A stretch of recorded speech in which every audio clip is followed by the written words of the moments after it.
우리 드디어 이제 확률을 들어왔어요. 갑자기 확률 단어를 보니까 제가 저번 주에 했던 잔소리가 생각나네요. 너네 경우에서 못 쓰면 좆된다 라고 얘기했던 게. 용어에 대한 얘기부터 합시다.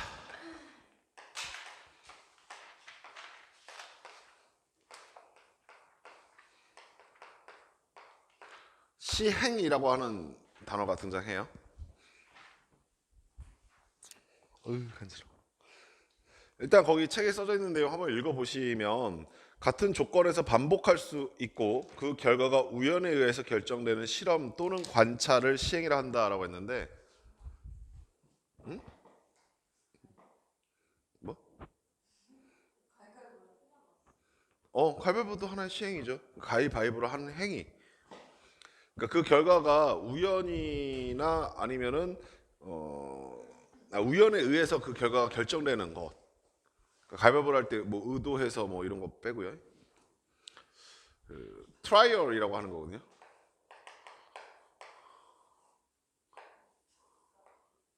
맞아요. 씨부랄. 맞잖아. 아이. 맞다. 씨발. 창피해. 편집해. 아우치. 오랜만에 쓰면 그럴 수 있죠. 난 국어 선생님이 아니니까. 영어 선생님이 아니니까. 시도하다 뭐 이런 뜻이에요. 무언가 시도하는 행위. 주사위를 던진다. 동전을 던진다. 진이를 때린다. 뭐 이런 행위들. 내가 진이를 이렇게 때리는 시행을 했어요. 진이가 무슨 반응을 보일 수 있을 거냐면 울 수도 있고요. 맞대응을 할 수도 있죠. 이 새끼 이러면서. 그러니까 어떠한 실험을 이렇게 하는 거를 우리는 시행이라고 합니다. 그 다음으로 나오는 게 뭐냐면 사건이라고 하는 것이 있어요.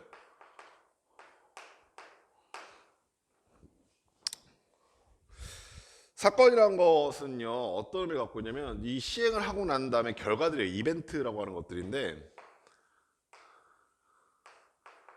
진이를 때렸다라고 했을 때 진이가 울 수도 있고요. 진이가 맞대응을 할 수도 있다고 했죠. 그렇죠? 근데 그거 말고 또 여러 가지 결과들이 있을 수 있잖아요. 예를 들어서 똥을 쌀 수도 있고요. 맞고 엄마를 부를 수도 있죠. 예. 이런 사건들. 그러면 그런 사건들이 다 모여서 그 사건들 하나가 다 모여 있는 집합이 완성되겠죠. 오케이? 예. 그걸 우리 뭐라고 부르냐면 표본 공간이라고 불러요.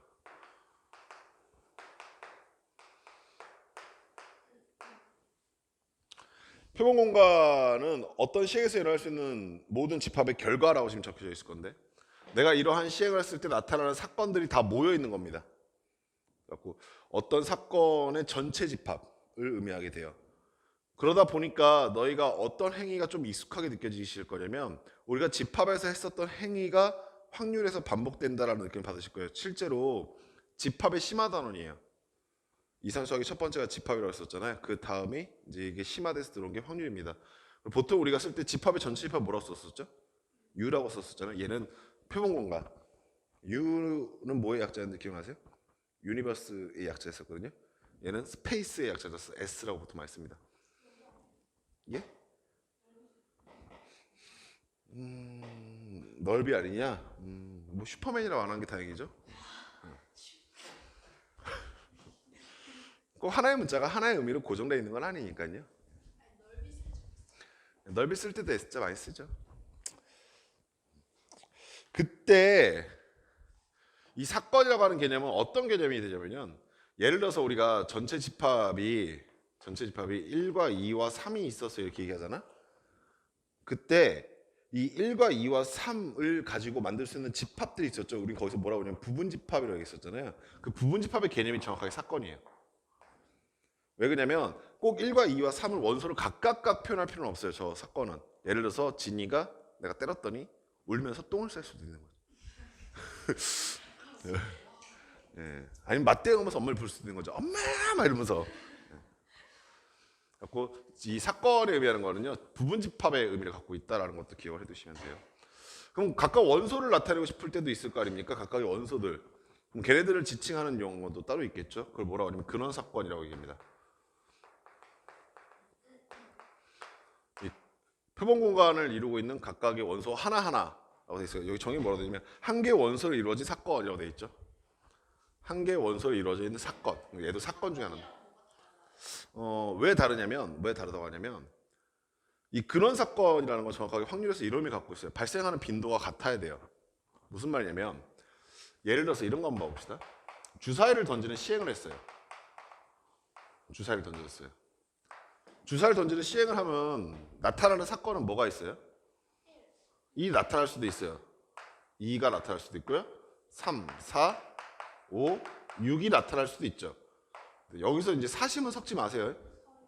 뭐 이런 거. 쪼개져요. 두 동강, 땡강, 모서리로 서요. 뭐 이런 거 하지 마세요. 이게 이제 전체 사건이 되겠죠? 표본 공간. 여기까지 아시겠어요? 거기서 사건을 어떻게 명명하는 것이 가능하냐면 이런 게 가능해요. 짝수의 눈이 나오는 사건. 즉 하나를 의미하는 게 아니라 여기서 2, 4, 6을 통칭해서 부분입합으로 표현하는 것이 가능해요. 어떤 사건이라고 하는 것은 조건을 걸기 시작하면서 거기서 꼭 얘네 하나하나를 말하는 게 아니라 특정 사건을 이렇게 아우를 수가 있는 거죠. 홀수의 눈이 나오는 사건, 소수의 눈이 나오는 사건 이런 게 가능하겠죠. 그때 1, 2, 3, 4, 5, 6이라고 하는 것들은 각각 무슨 사건이 되겠어요? 근원 사건이 돼야 되는데 오케이? 이 근원 사건이라고 하는 것은 굉장히 중요한 기준 중에 하나 무엇이 있냐면 발생하는 빈도수가 같아야 돼요. 근원 사건들은.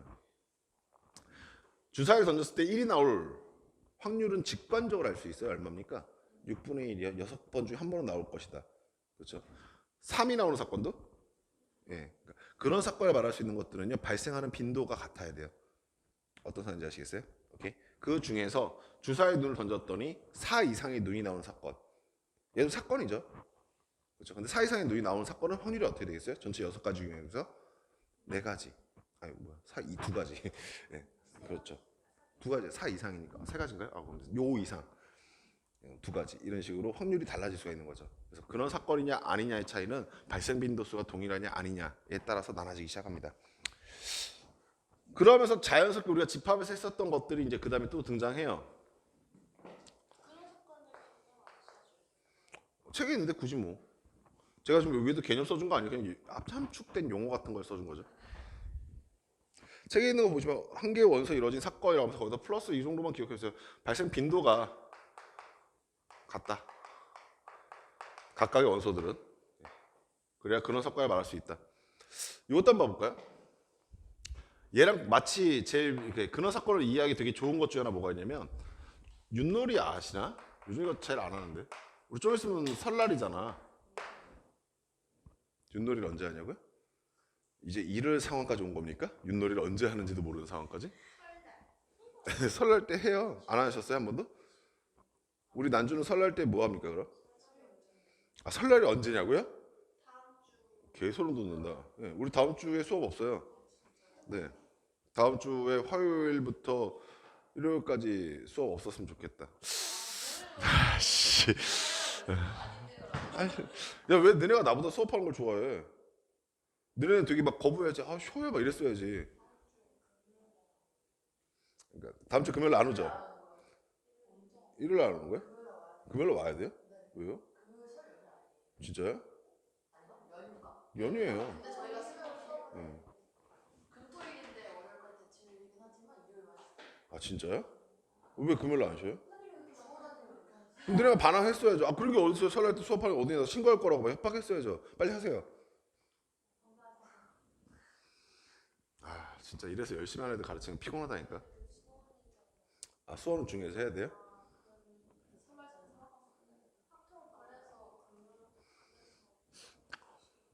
아무튼 윷놀이를 합시다 우린. 윷놀이를 할 건데 독에 걸린 모가 뭐예요? 사건이죠.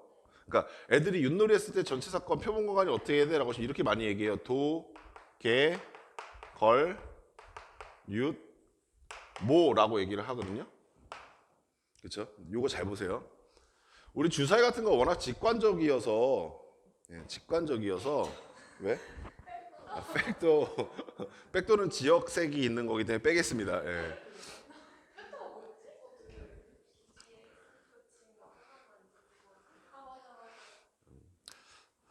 어 주사위 같은 거는 1부터 6까지 나오는 게 명확하고요. 여기 써져 있는 각각의 원소가 근원 사건이라는 것도 명확하잖아요. 제가 아까 이랬죠. 발생 빈도가 같다라고 하는 말이 주사위에서는 뭐 당연한 말 아닌가 느낄 수 있는데 이거 한번 느껴보세요.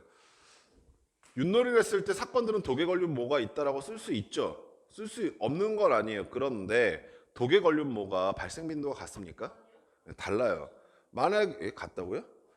아 그래요? 그럼 넌 던질 때마다 이 5개 중에 하나 나오니까 얘가 발생할 비율이 5분의 1이고 얘도 5분의 1이고 얘도 5분의 1이다?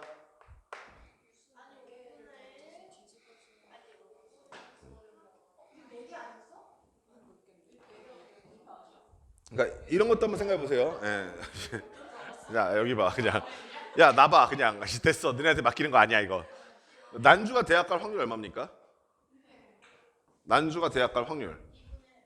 네, 지금 그 얘기랑 똑같은 거예요. 난주가 대학 갈 확률은 대학을 간다, 못 간다에서 진짜 재수가 없는 친구네요. 네, 간다, 못 간다니까 갈 확률이 얼마예요? 2분의 1 이렇게 말하는 거 똑같은 거예요 지금. 그래요. 그래 그럼 서울대 갈 확률. 아 그러니까 이번에 우리 진이는 진짜 세상 아름답게 사는 아름다운 이쁜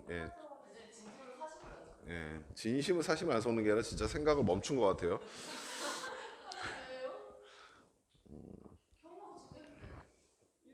뭐 이런 거랑 비슷한 거지. 사람은 죽든 안 죽든 죽을 확률이 얼마? 2분의 뭐 이런 거. 이게 좀 약간 맞아요? 아 그럼 2분의 1 확률로 계속 살 수도 있는 거네요.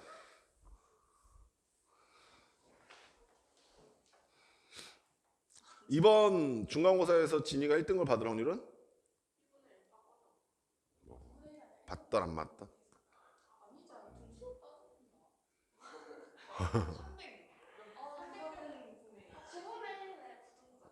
그런가 있으니까 그래요. 아니 그냥 좀 냅둬 보게. 계속 하세요. 응? 알아요. 뭔 말인지 알아들었어요. 아 계속 떠드세요. 예, 해보세요. 왜? 어디까지 가라 봅시다. 아 끝났어요 벌써? 그럼 하나 더 던져줄까요? 예진 쌤이 올해 결혼할 확률은?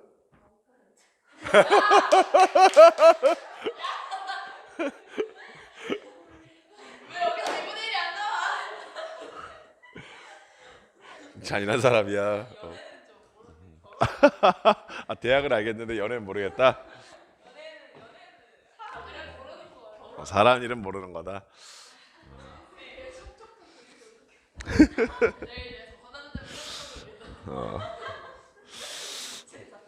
아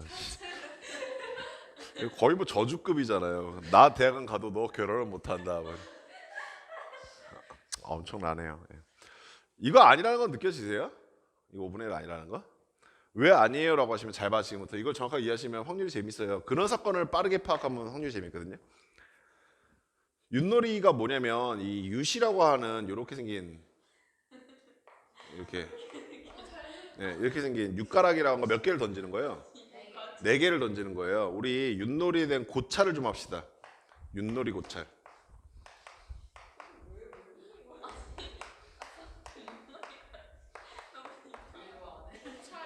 네.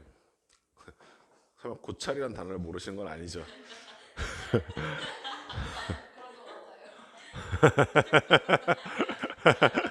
핸드폰 찬스 쓰게 해드릴게요. 또 옛날 절 뭐 이런 거 나오는 거 아니야?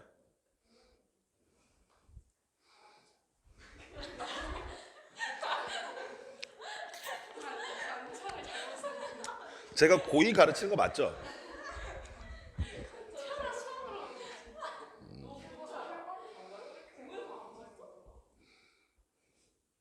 이제 해도 돼요? 우리 진이 이뻐서 다행이에요. 안 이쁘다고요? 안 이뻐서 어쩌겠냐고요? 그럼 뭐 예진 쌤은 평생 살았겠죠.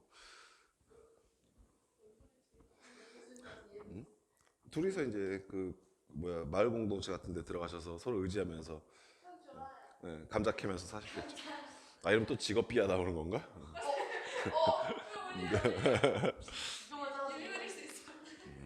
네 감자 뭐 봤니?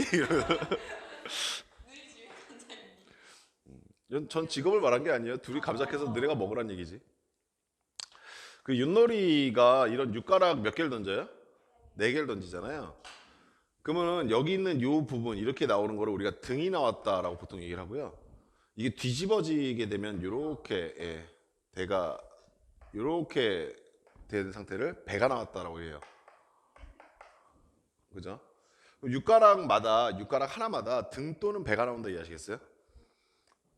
그러면 우리 나타날 수 있는 경우들 한번 쭉 순서상으로 써보시면 등을 D라고 쓸게요.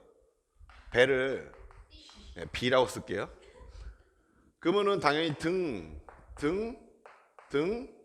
등이 나타날 수 있겠죠. 잘 생각해 보세요. 일단 전체 케이스가 몇 개일까? 한 개의 육가락마다 등 또는 배고 육가락이 몇 개 있다고 해서 4개라고 그랬으니까 4개라고 그랬으니까 전체 케이스는 2 곱하기 2 곱하기 2 곱하기 2 몇 개? 16개의 경우가 있을 거라고요. 등 배가 나온 경우도 있을 거고요. 당연한 얘기겠지만 배 등도 나올 수 있겠죠. 같을까요 다를까요? 결과적으로는 같으나 얘가 발생하는 빈도수와 얘가 발생하는 빈도수가 같을 거예요. 지금 무슨 상황이냐면 얘네들이 각각 근원 사건이라는 겁니다. 결과적으로는 같은 결과죠. 즉 경우의 수에서는 얘네들을 구분하지 않아요. 경우의 수에서는 얘네들을 구분하지 않습니다. 이걸 나타냈을 때 경우의 수가 몇 개냐면 도, 개, 걸, 윤, 모라고 나타나는 게 맞아요. 경우의 수 입장에서는. 그런데 각각의 육가락이 1번 육가락, 2번 육가락, 3번 육가락, 4번 육가락이 구분을 해놓고 전체 케이스를 세기 시작한 거죠. 그래서 16가지가 나온다고 얘기한 거잖아요. 각각의 육가락마다 2개씩 경우의 수가 있으니까 2 곱하기 2 곱하기 2 곱하기 2여서 16가지였던 거잖아요. 그럼 아가들아 봐볼래? 등도 있을 수 있고요. 등도 있을 수 있겠다 아시겠어요? 그럼 재밌는 게 여기서부터 여기까지가 등이 3개, 배가 하나이기 때문에 너희들이 결과적으로 보기에 뭐로 보이냐면 도로 보여요. 그러면 얘는 뭐로 보입니까? 라고 하시면 얘는 뭐로 보이죠. 그럼 재밌는 게 뭐가 발생되는 비율과 도가 발생되는 비율이 달라요. 16개 중에 하나의 확률로 뭐가 나오고요. 16개 중에 4개의 확률로 도가 나옵니다. 이해하시겠어요? 즉 우리가 윷놀이를 했을 때 나타나는 사건들은 뭐가 있습니까? 하시면 도계 걸륜 뭐라는 사건이 나와요 라는 것까지는 문제가 안 돼요. 마치 어떤 것과 비슷하냐면 주사위를 던졌을 때 짝수의 눈이 나온 사건은 몇 개입니까? 라고 묻는 것과 똑같은 거예요. 그런데 여기서 1, 2, 3, 4, 5, 6 그러니까 우리 주사위 던졌을 때 나타날 수 있는 사건을 짝이 나타나는 사건과 홀이 나타나는 사건으로 나타날 수 있죠. 하지만 여기는 짝과 홀을 근원 사건에 얘기하진 않잖아요. 발생 빈도는 같으나 얘네들이 전체 6분의 3, 6분의 3이니까요. 오케이? 따라서 우리가 윷놀이를 했을 때 얘네들로 나타내면 전체 사건을 근원 사건으로 표현한 게 아닌 겁니다. 근원 사건 나타내려면 이렇게 나타냈어야 돼요. 재밌는 거 한번 가봅시다. 개는 어떻게 나타나겠어요? 배가 몇 번 나와야 돼요? 2개예요.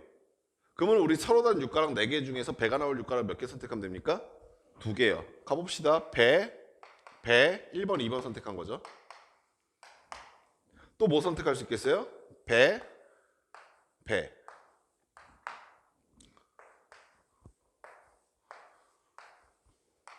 오케이?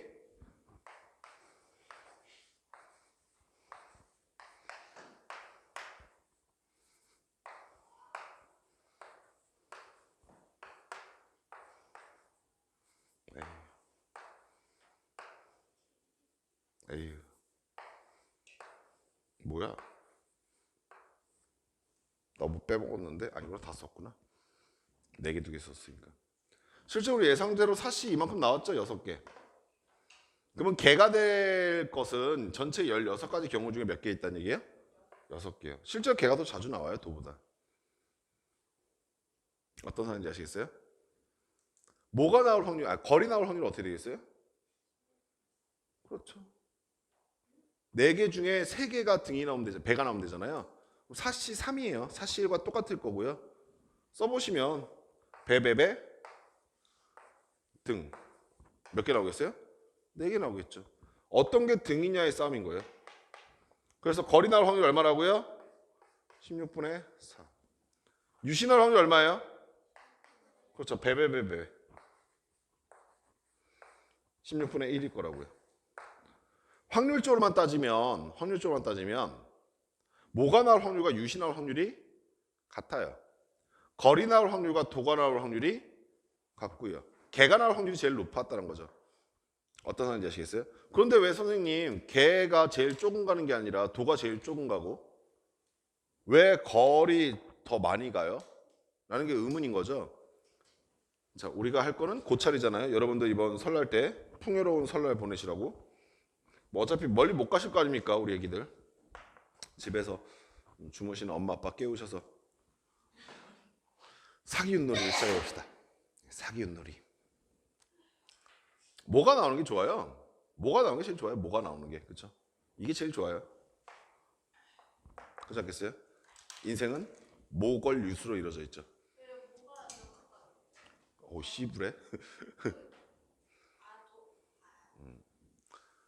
윷놀이 파는 아니?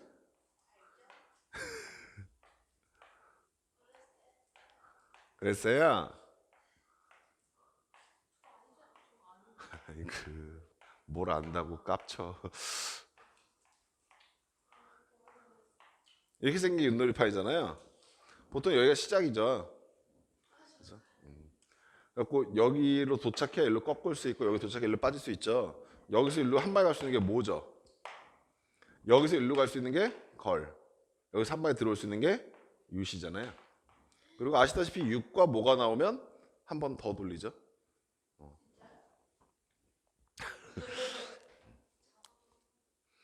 네, 잡아도 한 번 더 가고요. 오케이. 자, 진아, 너의 소원을 내가 들어주마. 설날 때 얼마 필요하세요?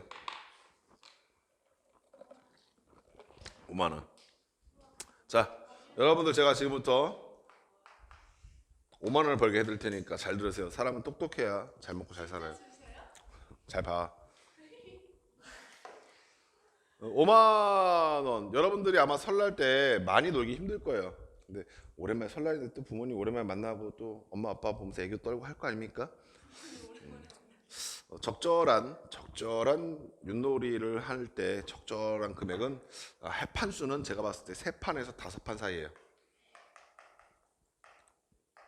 오케이? 쓰셔야죠. 이런 걸 쓰셔야죠. 3판에서 5판 정도를 엄마와 같이 아침에 떡국 먹고 엄마 윷놀이를 한 판 하고 나 공부하러 갈게요. 굉장히 깔끔한 시나리오죠. 엄마가 웬일이야 우리 딸이 방에 들어가서 보통 인터넷 보고 누워있을 거라 생각했는데 아침을 같이 먹고 윷놀이를 하잖아요. 엄마 아빠랑 모여서. 얼마나 기특하시겠습니까? 그래 그럼 한 번 할까? 근데 이제 거기서 쓰죠. 그냥 하면 재미없으니까 우리 내기해요. 아빠가 귀엽잖아요. 얼마나 귀여워. 그래 얼마짜리 내기 할까? 그럼 치킨 사 먹게 한 판당 2만 원을 거세요.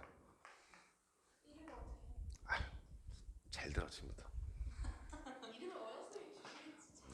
걱정하지 마세요. 한 판당 2만 원이고 5만 원 달라면 3판 깔끔하게 이기면 돼요. 그리고 엄마한테 1만 원 뽀찌 돌려드리면 됩니다. 어머니 생활비에 보태 쓰세요. 그러면서 우리의 목표는 도, 개, 걸 따위가 아니에요. 모, 걸, 유시알. 다만 순서는 상관없죠. 즉 모, 윷, 하다가 우연찮게 걸 하나만 나오면 끝입니다. 중요한 거니까요. 여러분들 뭐가 나올 수 있는 획기적인 방법 알려드릴게요. 진짜 잘 들으세요. 왜 도보다 왜 걸이 더 많이 가냐면요.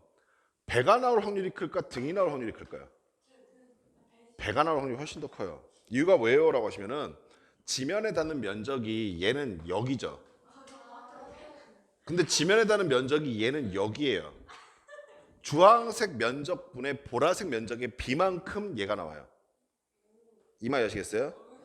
여기까지 됩니까? 따라서 이 부분의 면적이 더 크기 때문에 배가 더 자주 나옵니다. 그렇기 때문에 모보다 유시 한 칸 덜 가는 거예요. 무슨 말인지 아시겠어요? 여기까지 한파악 됐습니까? 근데 우리는 과학적 지식을 이용해서 얘가 더 많이 나오게 할 수가 있죠. 어떻게라고 하시면 얘는 원이고요. 얘는 직선이기 때문에 마찰 개수가 더 높습니다. 이해하시겠어요?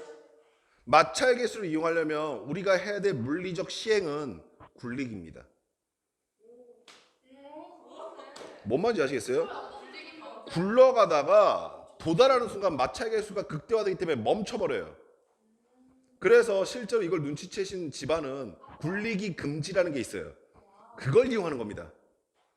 설마 사랑스러운 딸이 굴리겠다는데 힘이 없어서, 아, 나 요즘에 공부할 때 힘이 없어. 아, 펜 들릴 힘도 없네. 굴려야겠다. 또르륵.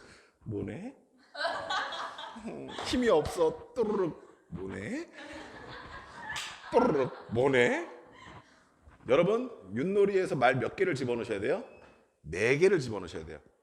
그러면 초반 4번 굴리면 3호가 확보돼요. 4개의 말이 여기에 갖다 기다리고 있습니다. 자, 이 다음부터 여러분들은 아주 쿨하게, 절대 내가 자신 있게 말하는데 이때쯤 되면 눈치 빠른 부모님들은 야, 굴리기 금지, 눈높이 이상으로 던져라고 하실 거예요. 이미 게임은 끝났어요. 뭐가 나오던 안으로 들어가 버립니다. 여기에서 여기 도착하면 무조건 일로 들어가게 돼 있어요. 개가 나오면 여기 가요. 괜찮아요. 어차피 엄마는 개 나올 거니까.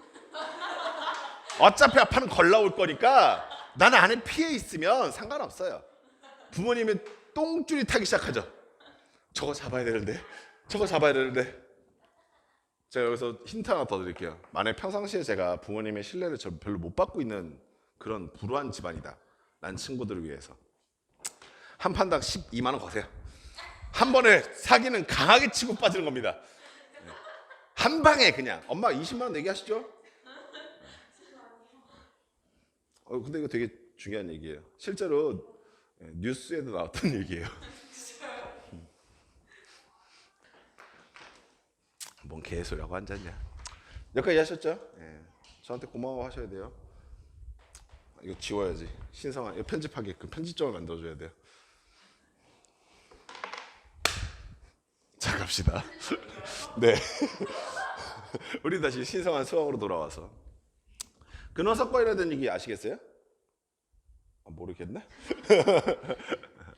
그러니까 우리가 말하는 사건과 근원사건 차이로 인해서 윷놀이에서 이런 현상이 나타나는 독에 걸린 모는 근원사건은 아니죠. 우리가 말하는 근원사건이라는 것은 4개의 육가락이 각각 등 또는 배가 나오는 사건들을 하나씩 순서상으로 기입한 걸 근원사건한다, 이 얘기입니다. 여기까지 아시겠죠? 자, 그리고 당연히 그 다음 말도 등장하기 시작하는데, 우리가 집합을 했을 때 했었던 행위, 그리고 경우의 수에서 역시 했었던 행위 중에 하나예요. 뭐가 있었냐면 합사건, 여사건, 배반사건, 곱사건, 뭐 이딴 것이 등장하는데, 합사건부터 좀 정리할게요. 이 합사건은 너희가 집합에서 어떤 말과 동일하다고 보시면 되냐면 합집합이라고 하는 말과 동일해요. 합집합. 역시 읽어보시면 뻔해요. A 또는 B가 일어난 사건은 A와 B의 합사건이라고, A 합 B로 나타나겠다라고 써 있어요. 그러니까 아예 집합이란 말 대신에 사건이란 말을 대신하고 있는 것이고, 사용하는 기호조차 동일합니다. 그러면 아가들아, 자연스럽게 이게 이해가 되실 거예요. 곱사건. 그렇죠. A와 B가 동시에 일어난 사건을 곱사건이라고 할 것이고, A 곱 B라고 쓰겠다라는 겁니다. 여기까지 아시겠죠?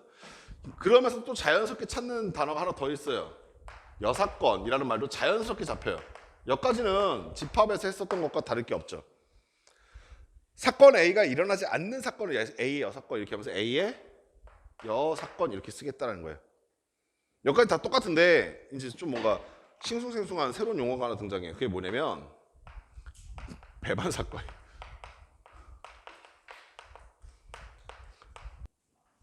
배반사건이 뭡니까? 라고 하시면 정의부터 얘기를 해드릴게요. 정의는 이래요. 두 사건의 곱사건이 공사건인 걸 말해요. 두 사건의 곱사건이 공사건인 거.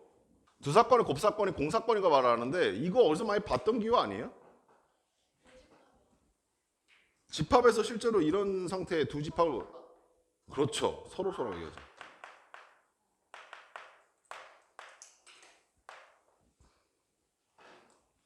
집합에서 서로 말하는 상태. 근데 우리 서로서라는 말이 이미 집합에서 한번 또 보고 왔지만 실수에서도 서로서란 말이 있었죠. 네. 최대 공약수가 1인 두수. 실수에서 서로서.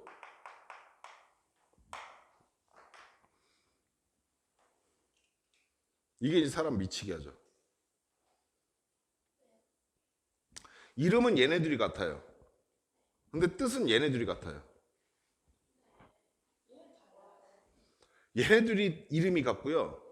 얘네들은 뜻이 같아요. 이게 왜 골 때리냐면 실제로 영어 원문에 보면은 이름이 안 헷갈려요. 근데 번역할 때 좀 그저 차이 나가지고 이 배반 사건의 영어 원문에 뭐라고 돼 있냐면요. disjoint set이라고 돼 있어요. disjoint. 그러니까 교집합, 그러니까 조인트가 뭐야? 겹치는 거죠. 디스는 반대의 의미잖아요. 조이는 게 없대요. 조이는 게 없다는 게 아니라 겹치는 게 없다 이런 뜻이에요. 그러니까요. 거지같이 해놨어요. 그리고 실제로 집합에서도 제가 이때 이 말씀 드렸을 텐데 집합에서 서로서란 용어의 원문이 disjoint set이에요. disjoint 이벤트 이렇게 되는 거예요. 근데 실수에서 서로서는 뭐냐면 relative prime이에요.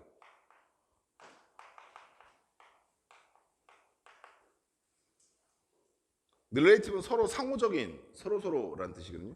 prime은 소수란 뜻이에요. 서로서로 소수인 상태를 실수에서는 서로서로 얘기하죠. 그리고 얘의 정의는 뭐라고 되어 있냐면 얘의 정의는 그렇죠. 두 수의 최대 공약수가 1인수. 두 수가 소수가 아니라 두 수의 최대 공약수가 1인수. 소수인 상태를 말하게 됩니다. 근데 번역은 이 relative prime이라는 말을 번역을 서로서로 해놨고 disjoint set도 서로서로 번역을 해놓으니까 얘네들 마치 같은 뜻인 것처럼 혼란이 와요. 근데 얘는 같은 뜻이 아니에요. 여기는 다른 이름으로 번역해놨어요. disjoint set과 disjoint 이벤트를 하나는 서로서라고 하나는 배반사건이라고 번역을 해놨는데 사실 얘네들은 같은 뜻이에요. 정확하게 집합에서 서로서 상태를 말하고 싶은 확률의 용어가 배반사건입니다. 그 말의 뜻은 사건 A와 사건 B가 동시에 일어날 일이 없다라는 뜻이에요. 사건 A와 사건 B가 동시에 일어날 일이 없다라는 얘기입니다.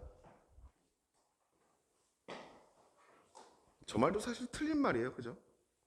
현지가 죽는 사건과 현지가 사는 사건은 동시에 일어날 리가 없는데 요즘 양자역학은 있다고 얘기하죠. 또 네. 고양이가 죽는 것과 고양이가 산 상태가 동시에 일어난다. 네. 슈레딩거의 고양이라고. 과학에서 되게 유명한 동물들이 몇 마리 있잖아요. 파블로프의 개, 슈레딩거의 고양이.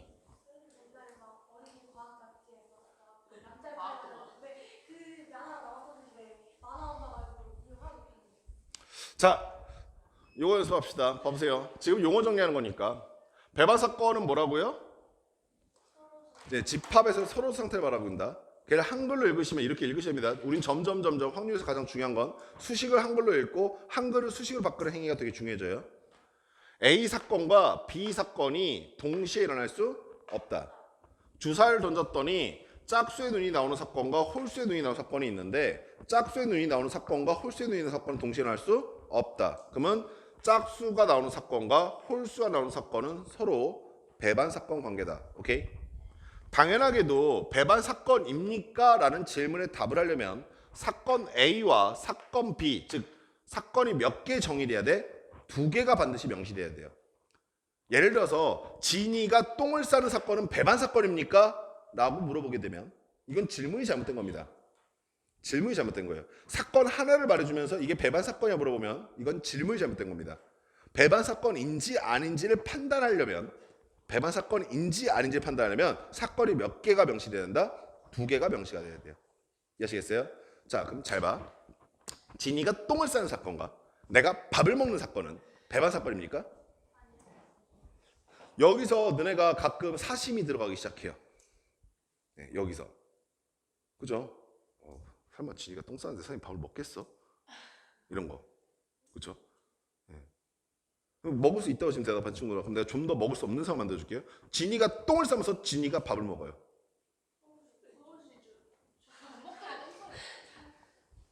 아니요. 제가 지금 말한 건 똥을 싸면서 밥을 먹는다고요. 엄마 밥 주세요. 아, 쉽지 않네요, 오늘 수업. 똥을 싸면서 밥을 먹을 수 있다. 그렇죠.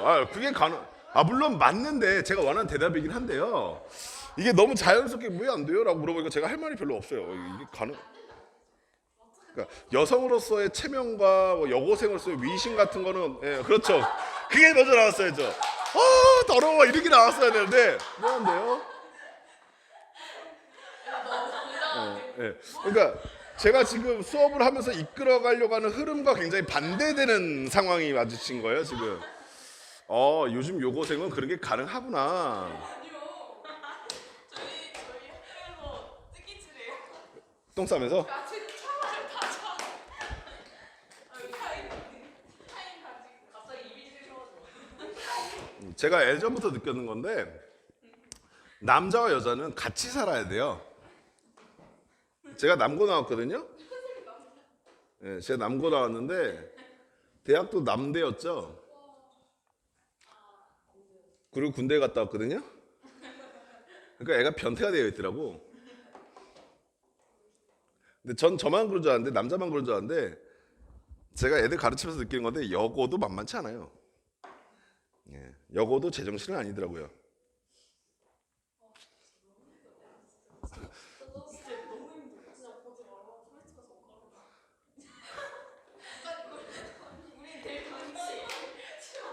나 여자애들끼리 되게 이해 안 되는 거 행동 중 하나가 뭐냐면 화장실 같이 가는 거 아직도 이해 못 하겠고,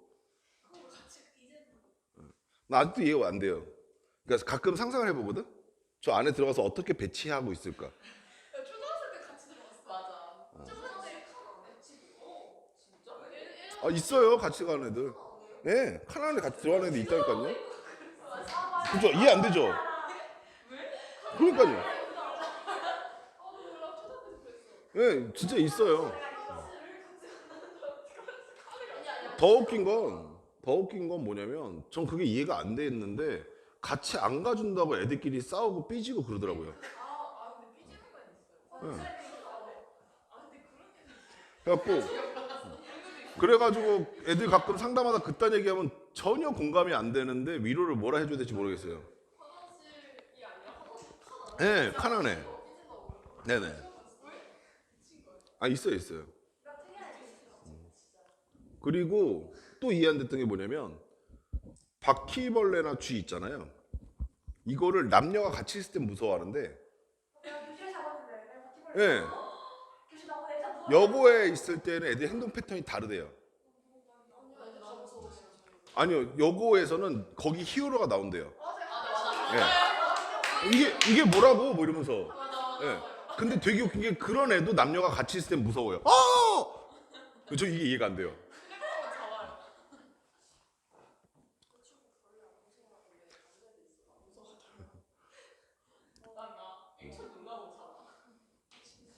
아무튼, 예.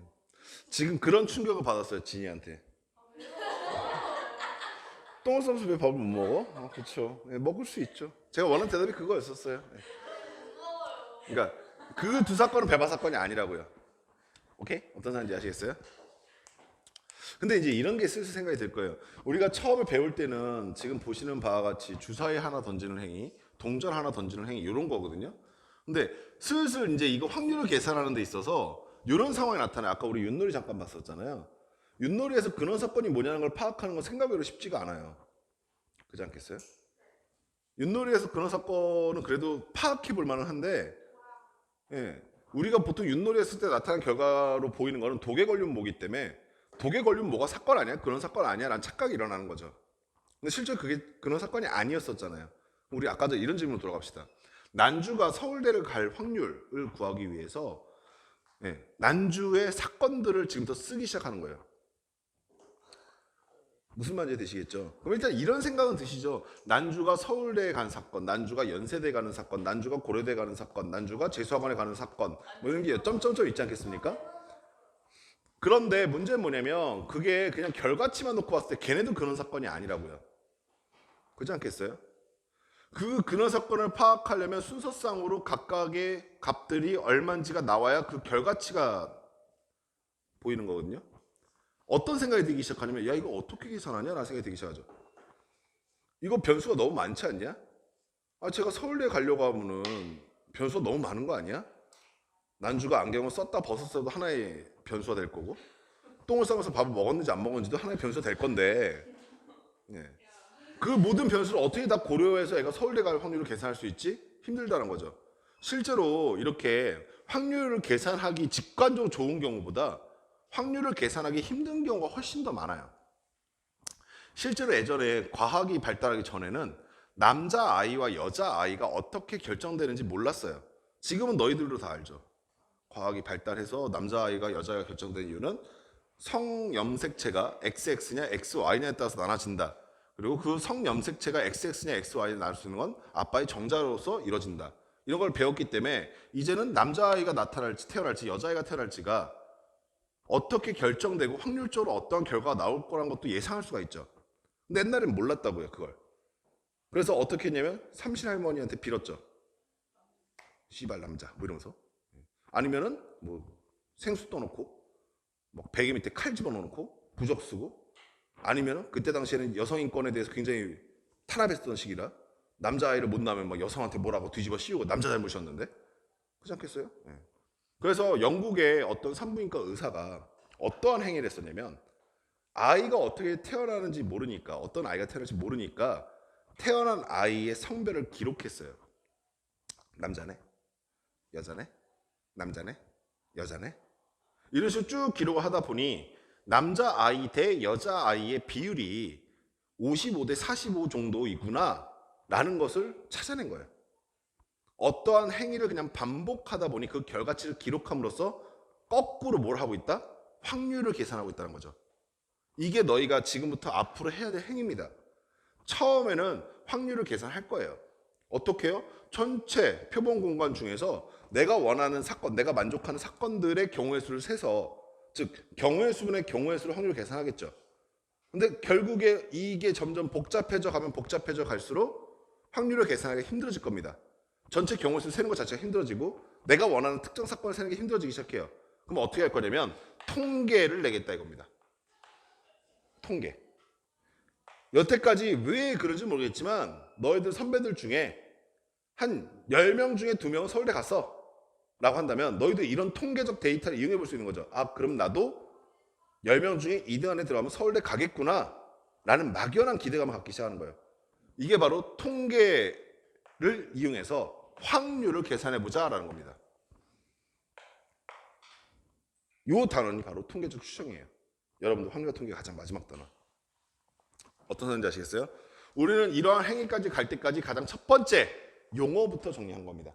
시행은 무엇인지, 사건은 무엇인지, 표본공간, 근원사건, 합사건, 곱사건, 여사건, 배반사건이라는 말들은 무슨 말인지에 대한 것들을 봤고요. 요거 하나만 기억하시면 되는데 다 집합에서 썼던 말이다 라고 합니다. 집합에서 사용했던 말들이다. 이해하시겠어요? 확률을 계산하러 갑시다. 확률을 정의하러 갑시다.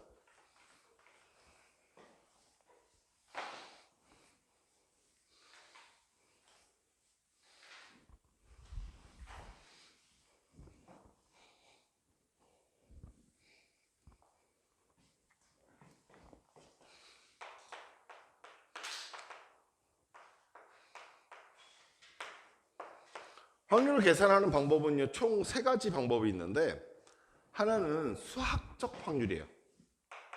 수학적 확률.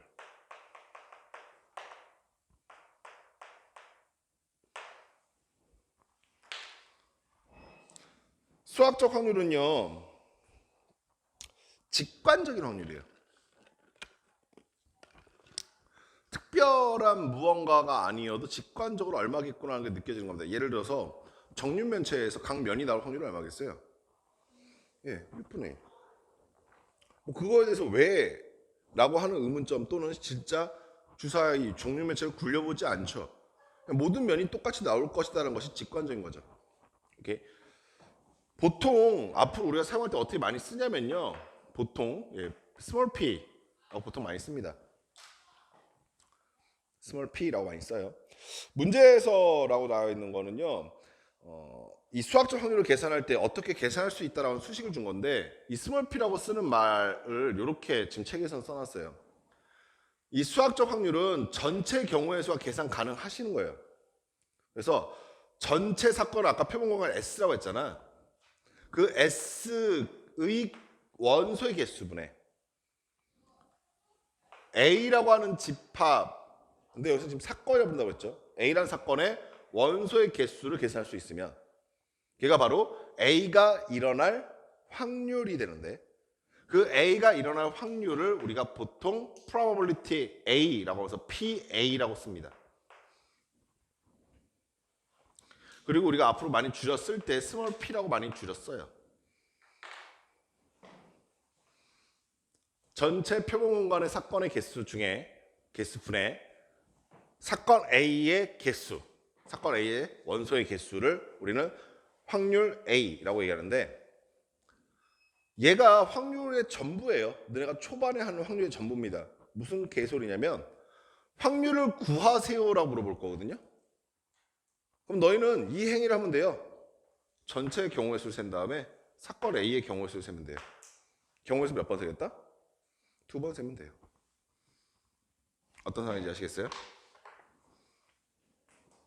거기 있는 거 한번 읽어는 넘어갈게요. 어떤 시행에서 표본공간 S의 각 근원 사건이 일어날 가능성이 모두 같은 정도로 기대될 때 사건 A가 일어날 확률 PA를 다음과 같이 정의하고 이를 사건 A의 수학적 확률이다 라고 한 거예요. 별거 없죠.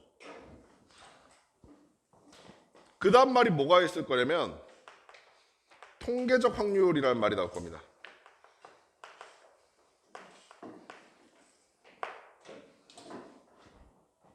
통계적 확률은 아까도 제가 말씀드렸던 예제 중에서 어떤 것과 비슷한 거냐면 남자아이와 여자아이가 태어날 확률을 계산을 못했었어요. 수학적 확률을 몰랐던 겁니다. 과학적 근거가 없어서. 그때 산부인과 의사가 했었던 행위가 뭐냐면 남자아이, 여자아이를 계속 세봤던 거죠. 즉 어떤 시행을 반복했던 거예요. 어떤 시행을 반복했더니 그 반복하는 행위 속에서 결과치들을 모아보면 통계적으로 확률이 계산되기 시작합니다. 어떤 상황인지 아시겠어요? 그때 그 확률을 통계적 확률이라고 하고, 같은 시행 n번을 반복해서 사건 A가 이런 확률을 Rn이라고 하면 n이 충분히 커짐에 따라 n분의 Rn도 일정한 값 P에 가까워질 때 이 P를 A의 통계적 확률이다라고 되어 있는데, 잘 봐. 그거를 써있는 말을 수식으로 쓰시면 이렇게 돼요. n이 의미하는 거는 수식이죠. 시행의 수죠. 오케이? 그리고 거기서 특정 사건이 일어난 걸 RA라고 하는 거예요. 너희들이 쉽게 이해하기 위해서 주사위로 예를 들어 봅시다. 주사위를 100번 던졌더니 120번 던졌더니 1의 눈이 20번 나온 거예요. 오케이? 얘를 몇 번 던졌더니 120번 던졌더니 얘가 몇 번 나왔다? 20번 나왔다. 나는 주사위 눈이 1의 눈이 나올 확률이 6분의 1이라는 걸 얼추 알고 있어요. 수학적 확률로 직관적으로. 근데 걔를 만약에 모른다라고 하시면 어떻게 계산 가능합니까? 120번, 240번, 1200번 던져보면 된다고요. 그때 1이 나오는 횟수를 기록하면 되는 거죠. 이런 시행을 많이 하면 많이 할수록 점점점 특정한 값에 가까워져 간다 이해하시겠어요? 오케이? 이걸 많이 하면 많이 할수록이라는 의미를 갖고 있는 수식이 아직 안 배우셨는데 그게 뭐냐면 리미트라는 겁니다. 아직 안 나왔어요. 아직 안 나왔어요. 여기도 지금 안 써놨어요. 제가 그래서 셀이라는 책이 얘네가 확실히 수월 안 배웠던 친구들한테도 볼 수 있게끔 일부러 썼어요. n을 무한대로 보내겠다라는 거는 무슨 말이냐면 이 시행을 무한번 하겠다는 뜻이에요. 이런 시행을 여러 번 했을 때라는 얘기입니다. 많이 하면 많이 할수록 특정한 값에 가까워지겠죠 라고 하는 건데 이걸 스몰 p에 가까워진다라고 써놓은 거예요. 그렇죠. 지금 되게 중요한 발견을 했어요. 진이가 1000년만 일찍 태어났어도 이거를 큰 쇠 법칙이 아니라 진의 법칙이라 지어놨을 겁니다. 진짜로. 지금 굉장히 중요한 얘기한 거예요. 통계적 확률이라고 하는 것이 결국에 시행의 수만 충분히 크면 수학적 확률과 같아질 거 아닙니까? 그거를 나타내는 조금 복잡한 수식이 뭐냐면 애기들 잘 봐. 리밋 n분의 RA가 사실 얘가 통계적 확률이에요. 얘가. 지금 여기 셀에 마치 스몰 p가 통계적 확률이다 이렇게 한다라고 하는데 아니에요. 좀 틀린 말이에요. 얘가 통계적 확률이에요. 통계적 확률. 오케이? 여기서 스몰 p를 빼요. 아까 제가 스몰p는 수학적 확률이라고 했잖아요. 통계적 확률에서 수학적 확률을 뺀 거니까 걔네들의 편차예요. 통계적 확률과 수학적 확률의 차이. 걔가 앞에 있는 게 얘보다 클 수도 있고 작을 수도 있잖아요. 즉 양수와 음수의 상황이 다 나타나잖아요. 근데 편차는 양수, 음수가 있을 필요가 없으니까 절대값을 치우는 겁니다. 그럼 얘는 무슨 의미가 되냐면 통계적 확률과 수학적 확률의 편차라는 뜻이 돼요. 얘가 H라고 하는 문자가 하나 등장하는데 H 뭐냐면 거의 0이에요. 너희들한테 아직 극한이라는 개념이 없기 때문에 0에 다가가는 숫자라는 뜻은 뭐 잘 안 하다 할 거고 사실상 0 뭐 이런 존나 작은 숫자. 오케이? 겁내 작은 숫자 H보다 작을. 그럼 여기까지 수식이 무슨 뜻이냐면 통계적 확률과 수학적 확률의 편차가 존나 작은 수보다 작다라는 거니까 편차가 거의 없다라는 거죠. 여기까지 아시겠어요? 오케이? 작을 가로 치고 라지 P라고 쓰게 되면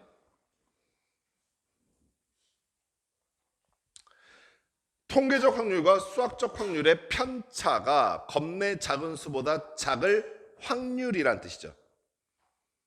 오케이? 여기까지 아시겠어요? 그 확률이 n이라고 하는 값이 뭐라고 했었죠? 시행이요. 겁내 많이 하겠다는 뜻은 리미트 n을 무한대로 보내라 라는 뜻이고요. 겁내 많이 시행하게 되면 통계적 확률과 수학적 확률이 편차가 h 겁내 작은 숫자보다 작아질 확률이 1이다 라는 뜻은 항상 그렇다라는 얘기입니다. 이게 너희들 교과서에 실려있을 큰 수의 법칙입니다. 큰 수의 법칙은 별거 없어요. 수식이 이렇게 탁 나오니까 애들 보기에 되게 당황스러워서 뭔 개소리야 라고 생각할 수 있는데 확률은요 수식을 읽어낼 수 있으면 돼요. 수식으로 써져 있는 걸 한글로 해석하시면 되는데 쫄지 마시고 보세요. 얘 뭐라고요? 통계적 확률이요. 얘 뭐라고요? 수학적 확률. 통계적 확률과 수학적 확률의 편차가 아주 작은 값보다 작다는 건 편차가 없다는 뜻이에요. 편차가 없을 확률이 즉 같아질 확률이 시행의 수를 충분히 많이 하면 항상 같아진다라는 뜻입니다. 아까 진이가 말했던 말인 거죠. 응? 무조건 0이라는 개념은 아니에요.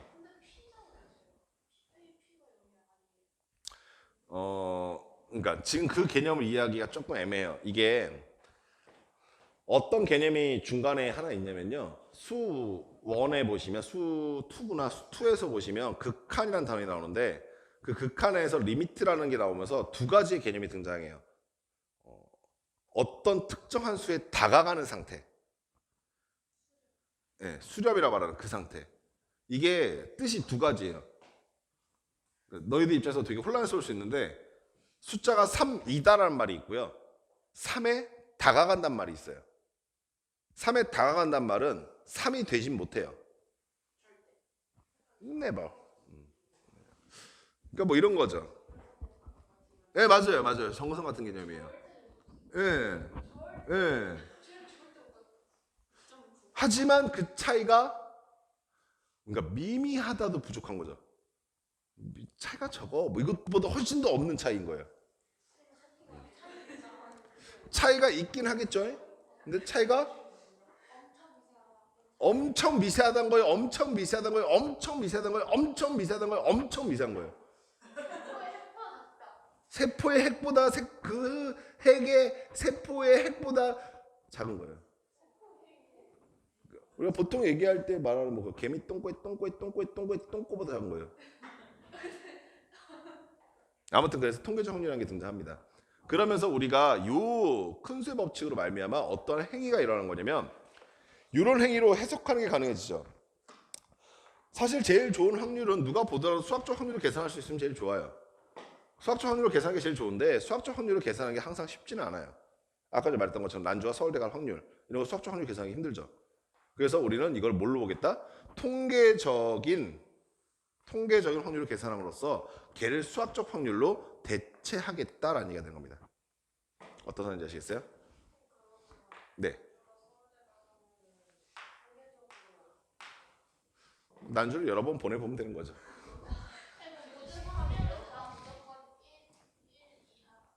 아 무조건 어우 야 약간 멋있었어요 진짜. 예. 그것도 좀 이따 제가 보여드릴게요. 세 번째 확률은 뭐가 있냐면요, 기하적 확률이라는 게 있어요.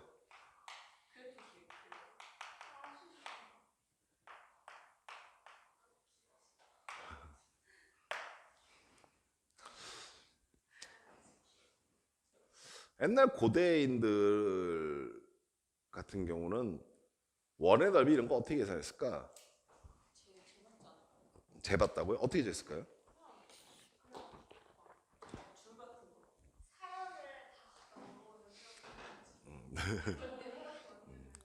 어저께 선생님 자기 전에 잠깐 그 차이나는 클래스?